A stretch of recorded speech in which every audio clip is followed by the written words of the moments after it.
We're in Switzerland, to be precise, in Fleurier. Visiting Parmigiani Fleurier to talk with Guido Terreni, the brand's CEO. Since he joined the brand in 2021, Guido Terreni further refined Parmigiani's vision of offering subtle, understated luxury. The approach is all about discreet style and refined craftsmanship, which can be seen clearly in the Tonda PF and the Toric collections. This is also notable in the way how known complications have been reinterpreted, redefining their functionality and readability with artful simplicity in mind. After the Tonda PF GMT rattrapante, the easy-to-use travel watch, the minute rattrapante that allows to measure time intervals, we get a unique, super elegant take on a classic complication, the Perpetual Calendar.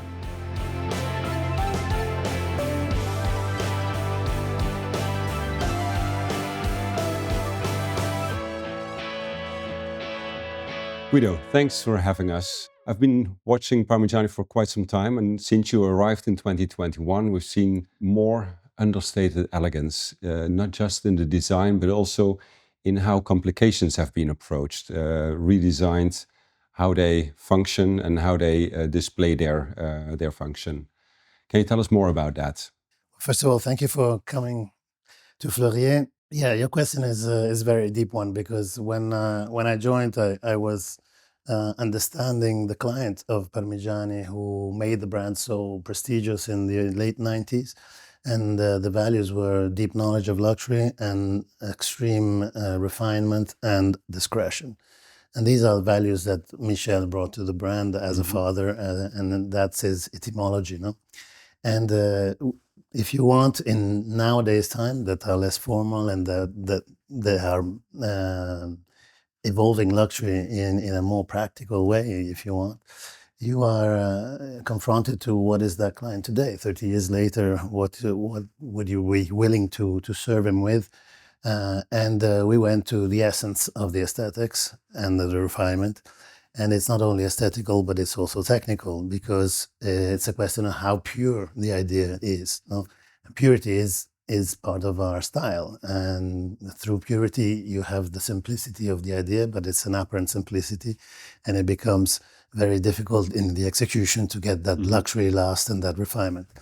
And if you think about the complication, which is your question, the complications, we are tending to simplify them as much as possible. And the first example was the GMT rattrapante, yes, no? Which is invisible. It comes to life when you need it. But that's an aesthetic requirement, but it's also a pleasure at the usage, because you're not bragging that you're a traveler when you're at home. You have a simple two-hander, but when you do travel, you want a flawless experience. And this goes along with the approach to having a readability of the time in every moment in which you look at your watch. And if it's a complicated watch, the complication has to be in a background, in a second level degree of information. And that's what we did with the Toric Perpetual Calendar this year. Now, with the Perpetual Calendar, if you look at it first, you don't immediately think it's a Perpetual Calendar. It's just two registers. What was the idea behind that? Yes, it's very consistent. You see the style between the Tonda PF and the Toric. You see the philosophy of the design, yes, with the construction of the dial, how it's done. The differences are in the nuances, and one is more dressy, the other one is more sporty, if you want.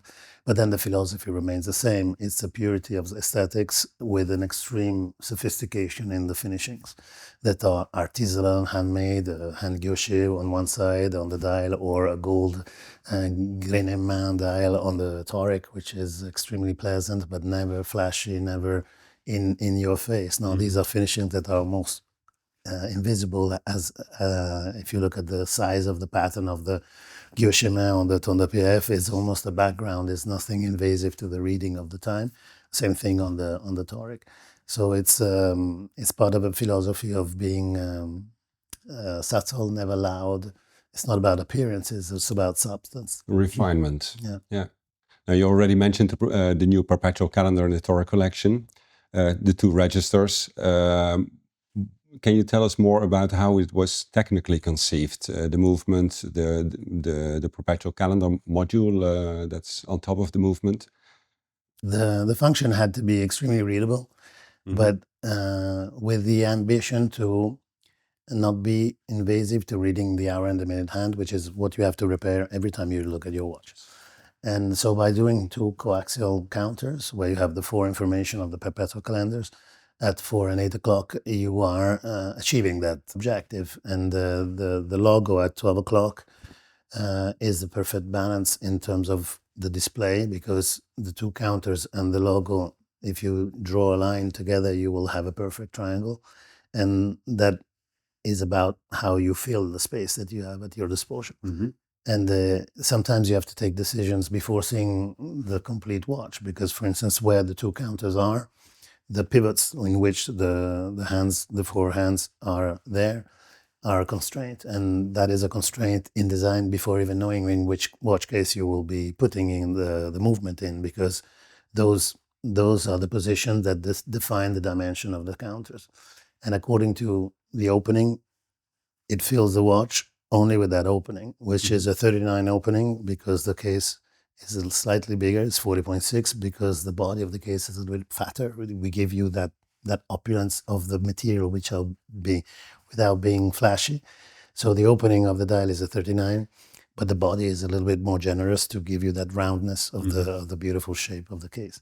And that disposition, we had to decide it before finalizing the design of the watch. So sometimes you have to move yourself forward in your imagination. Obviously, 3D design helps you a lot nowadays to do that.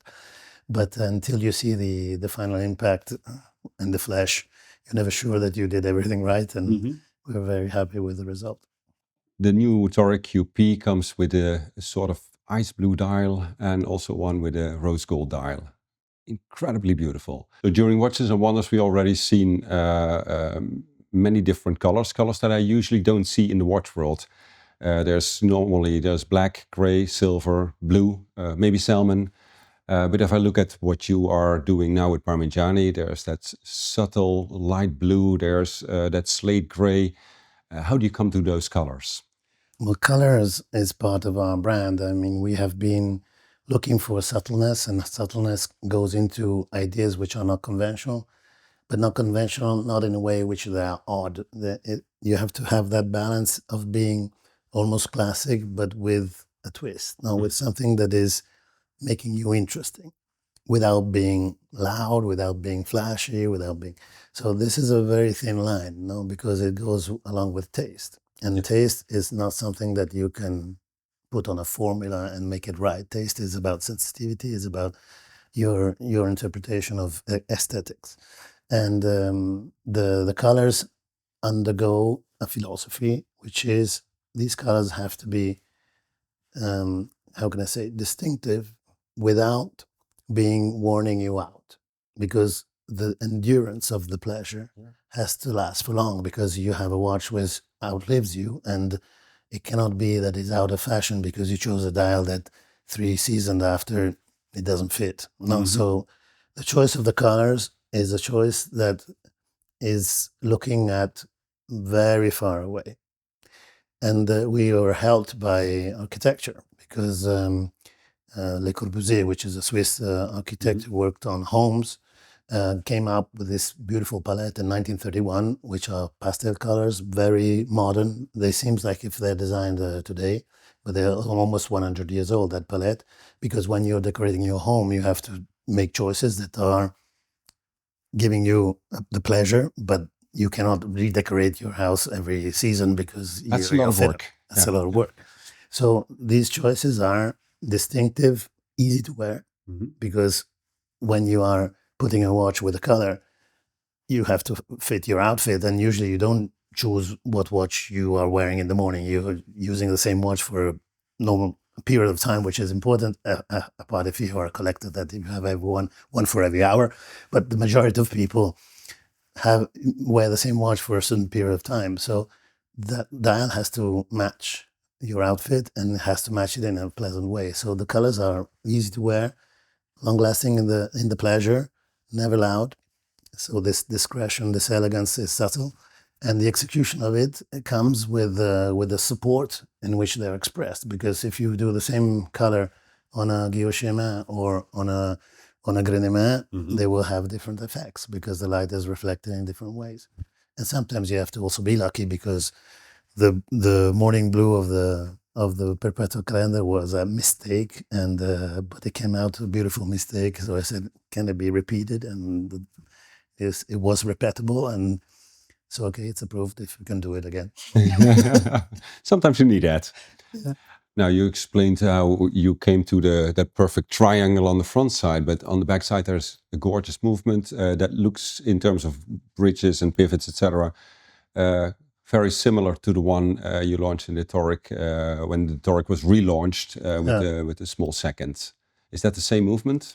Well, the philosophy of the Toric collection is only gold movements, only manually winded movements, and the finishings, of course, have a higher depth. When you're really working with gold, it gives you a beautiful reflection of the light, and it's very consistent with the case because it's basically the same material.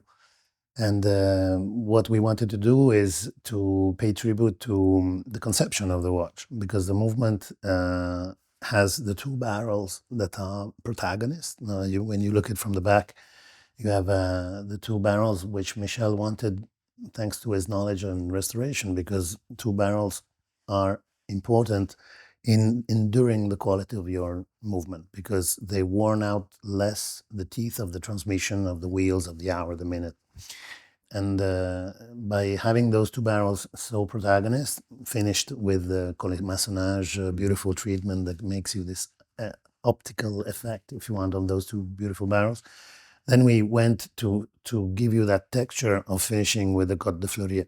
Côte de Fleurier is a double Côte de Genève crossed. So you have a Côte de Genève at half the width that you would do, and then at 45 degrees you give you the second Côte de Genève, and it gives you this texture which is almost like a square, which is not with rectangular angles. I don't know how you say it in English, rombo. And that gives you this richness of finishing. It's a little bit more visible than what we usually do, but on the movement side, it's okay to be a little bit more showy because you have it on the back. Turn it around, personally, privately. And then you have another detail, which is the logo. It's a full medallion in full gold, which is applied on the bridge. That gives you this richness of the finishing. And a nice detail is the signature of Michel. We sign the gold movements with Michel's signature. You have that at 1 o'clock. So yeah, beautiful finishing on that. Still the same movements. You removed the small seconds, I guess? The small seconds had to disappear because the two counters are occupying that part. And it was a need to have that purity of the front that you have. But everything is in gold. Even the Perpetual Calendar function is in gold. So you have respecting, even when you don't see it because it's under the dial, the standards that the Toric calls for. Then an entirely different watch, Tonda PF Chronograph in Ultra-Cermet. There's also a big story to that, because I don't recall any watch that is fully made of Ultra-Cermet. Can you tell us more about the material, because it looks incredibly good? Now, these are two unprecedented things. Cermet exists already in the industry. It's a crasi, it's a combination of ceramic and metal. No? But this specific Cermet is patented from the supplier of Cermet, and it has an unprecedented color. So it's the reflection of the light is very strong. If you polish it, you will see it with a white light. You might see it almost as bright as steel, not as that bright, but it's very bright. If you look at it in the shade, it might be very dark, almost anthracite. If you look at it under a blue sky, you would see the sky in your case would have tones of blue. So the liveliness and the lust, the metallic lust, comes from its atomic composition, where you have 31% of atomic composition of titanium. So don't think about titanium as you know it in nature. I'm really talking about the atom of titanium, the pure element, combined with other compositions of carbon and of oxygen. So this formula that presents itself in powder is then compressed and heated before melting point to get to this crystallization of the metal. that gives you this luxury lust that comes from the metal touch and the reflection of the light. And the color is specific to the composition. So there's not a pigment that you inject and to make it that color. It's really the elements for which the metal is built. And the hardness of the cermet has been toned down to be able to work it. So it's less hard than a normal cermet, but as hard as to be unscratchable.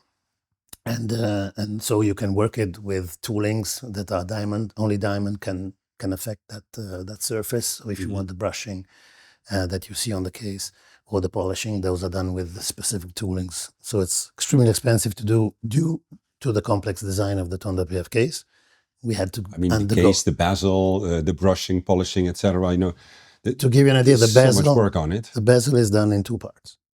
Okay. The part with the knurling, the fluted bezel. Yes, and then you have the part which is polished. Those are two Ultra-Cermet components to do just the bezel. Yeah, otherwise it would technically not be possible. And there are 14 parts to make the design.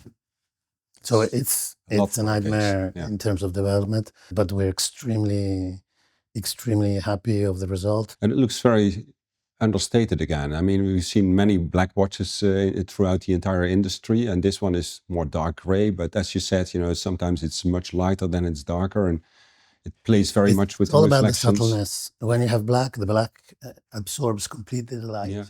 And when you color ceramic, it passes you a sensation of less luxury feeling. No, this combination of it's more a tool watch when it's entirely black, indeed, and this one becomes really like a luxury item. The subtleness of that reflection of the light and that anthracite color that can be different according to the ambient in which you, even if you reflect it on my suit that is white, that is bright, you would have a different reflection than from yours that is blue. So it's the interaction of the piece, and that's part of interesting things that you can do in luxury.